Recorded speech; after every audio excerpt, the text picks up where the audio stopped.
Haleloya, haleloya, miarabantsika rehetra amin'ny anaran'i Jesosy Kristy Tompo. Ny voninahitra moa dia averiko any amin'i Jesosy irery ihany amin'ny andraisako fitenenana eto, ary tsy ho izao no hita fa ilay Jesosy Tompony Tompo mpanjaka ny mpanjaka. Hijory vavolombelona moa izany nanafahan'ny Tompo tamin'ny fijangajangana tamin'ny tokantrano maso. Anisan'ny fijangajangana moa izay rehetrarehetra izay, fa ho izahantsika ho fitinina tsikelikely eto izany izay hoe fijoroana vavolombelona izay. Amen. Dia manasanao mpitiavana ino hatramin'ny farany. Angalako an'izay fijoroana vavolombelona izay dia ato amin'ny Jaona 9:9-30 vakiana ny teny amin'ny anaran'i Jesosy. Koa raha ny zanaka no hanafaka anareo dia ho afaka tokoa anareo. Averiko indray fa raha ny zanaka no hahafaka anareo dia ho afaka tokoa anareo. Iza moa ilay zanaka teneniny eto? Jesosy Kristy Tompo. Jesosy ilay nombona teo amin'ny hazo fijaliana, maty ny solaso anao, dia izy ilay nanafaka ahy. Izy koa mety hanafaka anao. Tsy haiko hoe inona ilay olana hatrenao amin'izao, inona ilay geja mamatotra anao amin'izao, fa Jesosy dia vonona hanafaka anao. Amen.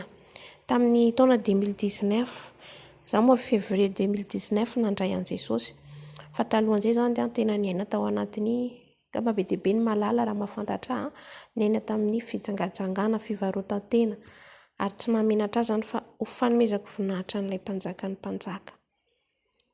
Dia teniteny dia nahatsiaro izany tena hoe maloto, na dia hoe tao anatin'izay zavatra izay izany mahatsiaro hoe voageja. Dia teny dia nisy rahavavy namako nanantona tamin'izay fantatro fa efa iraka ny Jesosy, efa iraka ny Tompo izy teny amiko hoe io plasy misy anao tsy tokony izao ny plasy misy anao felana, fa tokony ialanao io, tsy mety aminao io. Dia izaho efa manahitaita te hiala. Dia tamin'izay nisy olona mpivady anankiroa izay efa nitory filazantsara, dia nandeha dia niditra tamin'ato izy dia nitory filazantsara, dia mbola nitonga koa io rahavavy namako io tamin'izay nitenena. Dia teo moa izaho dia nanapa-kevitra hoe Tompo, hiala amin'ity izaho fa ampio. Mahatsapa izany hoe misy banga any anatiko any fa tsy haiko hoe inona ny ataoko hialako amin'izay zavatra izay. Dia hoy izaho hoe raha izany Jesosy dia omeo olona anankiray ho namako, lehilahy anankiray ho tazomiko amin'izay izaho tsy mijangajanga intsony. Neveriko izany satria izaho anatin'ny andro ny tsy fahalalana hoe ny fijangajangana dia hoe rehefa olona maro, ohatra olona maro ny arahanao dia izay izany fijangajangana. Fa rehefa kosa hoe mitazona olona anankiray ianao dia azo atao. Izay izany ny heveriko tamin'izay fotoana izay. Dia niaraka tamin'ny olona io nandritra ny 2 taona sy tapany ny ray trano izay, izany hoe tao anatin'ny tokantrano maso izany aho. Dia eto izany no anomboka hitantarako an'izay hoe ahoana ny fomba nanafahan'ny Tompo ahy, ary ahoana ny fiasan'ny Tompo teo amin'izay fiainako izay izany. Fa ity ten'Andriamanitra ity dia nitazomiko satria nangetaheta aho. Nitazomiko dia niraisiko ten'Andriamanitra eo, raha ny zanaka no hahafaka anareo dia ho afaka tokoa anareo. Raha ianao koa, raha tazominao i Jesosy io, tazominao tahaka an'ilay vehivavy anankiray ilay nanderana hatramin'ny 10 taona, ny akanjon'i Jesosy ny tazominy, iny ihany iny finoany iny nahavoavonjy azy. Haleloya. Izany koa ny havoavonjy ianao androany raha tena manam-pinoana ianao. Amen. Dia raina Jesosy dia mbola hitohy amin'ny tapany faharoa izay fijoroana vavolombelona izay. Voninahitra dia averintsika amin'i Jesosy irery ihany ho azy hatramin'ny taona indrindra ho mandrakizay. Amen.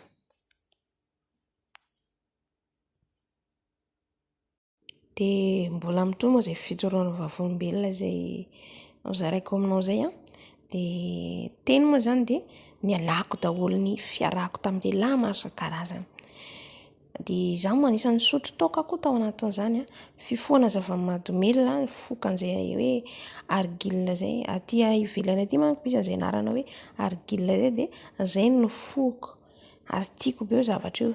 Dia izaho izany na tao anatin'io niaraka tamin'ny olona io dia mbola tao anatin'izany rehetrarehetra izany. fa ny etaeta tato anatiko dia nisy etaeta be tato anatiko hoe te ho afaka, te hiala amin'ny fisotroana toka, te hiala anatin'ny fifohana sigara.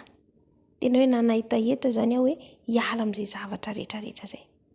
Halleloia. Dia teo moa zany dia ny teny andray andro zany mipetraka disa Jesosy ao. Zaho mifoka argila amin'io raha tena zanak'Andriamanitra anao. Satria zany zaho tamin'io efa nivezivezy nandeha any am-piangonana, nandeha tany amin'ny mpaminany, nandeha tany mpanompon'Andriamanitra, nitady hevitra fa heveriko hoe tany zany misy an' Jesosy. Fa tsy fantatro hoe Jesosy io eo amintsika foana. Ianao koa aza hoe mihazakazaka mankaty mankary fa Jesosy tsy lavitra fa eo anelantsika eo izy. Jesosy dia miaraka amintsika foana izy, fa miandry antsika miteny Jesosy dia avy izy hamonjy antsika. Halleloia. Dia ny teny ato amin'izay fotoan'izay hoe Jesosy raha ianao tokoa izy zanak'Andriamanitra, esoro amiko ty toka ty, esoro amiko ty toka ty, fa tsy vitako intsony, tsy zakako intsony fa voafatotra, tsy vita ny heriko, ary esoro amiko ty fifohana zava-mahadomelina ty. Zaho moa tsy nifoka sigara fa le argile zay nifoka, ary io argile io dia misy karazana zava-mahadomelina. Na dia tamin'izany ary na tsy io ihany fa misy koa tamin'ny fiarahako tamin'ny olona maro isan-karazany dia nisy zava-mahadomelina koa nosotroko tao ny foko. Fa Jesosy dia manafaka. Halleloia. Jesosy afaka manafaka io, manafaka anao koa. Dia tamin'izay fotoan'izay ry havana dia rehefa niteny an'iny aho afaka telo andro dia afaka tamin'le toka tsy nisotro toka aho no tsy nifoka n'io zavatra mahadomelina io. Satria za rehefa mifoka n'io zavatra io dia misy fahafinaretana fa efa avy eo marary be ny andohanao. Raha ianao mpisotro toka dia mahatsapa an'izany koa. Fa eto dia milaza amintsika fa tsy makaiza zany rehetrarehetra zany, fifaliana vetivety zany, fa ny afaran'izany dia mitondra antsika any amin'ny fahaverezana. Fa ny fifaliana maritra mandrakizay dia ao amin'i Jesosy irery ihany. Amen. Dia tao anatin'io aorian'ny 3 andro ny teneniko hoe raha zanak'Andriamanitra anao afao dia tena hoe 3 jours tokoa dia tsy nikasiky ny ninantsona ka hatramin'izao afaka tanteraka tamin'izay hoe fifohana zava-mahadomelina sy toka zay. Iny aloha no nanafany Jesosy tamin'ny voalohany. Io zany nanafany, ary le tenin'Andriamanitra ny tanako hoe raha ny zanaka no manafaka dia ho afaka tokoa nareo. Nitazomiko foana io fa tao anatin'izay nanafany Jesosy atsikelikely. Halleloia. Manafaka io Jesosy tsika io. Manafaka io. Na dia hoe inona ny plan Satana, na izy mihevitra ny tena no lehibe, mihevitra ny tena no mahavita hoe isakasakana hanimba ny fiainantsika, hanimba napotika ny fiainantsika, tsisy afa-tsy Jesosy irery ihany no afaka hanafaka antsika. Izy no lehibe mihoatra ny rehetrarehetra, puissant, lehibe io Jesosy tsika io. Ka raha ianao efa mahatsapa amin'izao fotoan'izao, mahain'izao vidéo izao, voageja atony Jesosy fa afaka hanafaka anao. Tahaka ny nanafany tahaka ny nomban'ny zanak'Israely tamin'ilay ranomasina mena, vitany aminao koa izany. Manana finoan'Andriamanitra, manana finoanan'i Jesosy, fa hainy no hanafaka anao. Halleloia. Lehibe io Jesosy tsika io, dia raitsika io Jesosy tsika io. Amen. Amen. Dia mbola hitohy eto ny fijoroana vavolombelona manaraka, dia mbola manasa anao mpitiavana ny hanaraka an'izany hatramin'ny farany. Halleloia.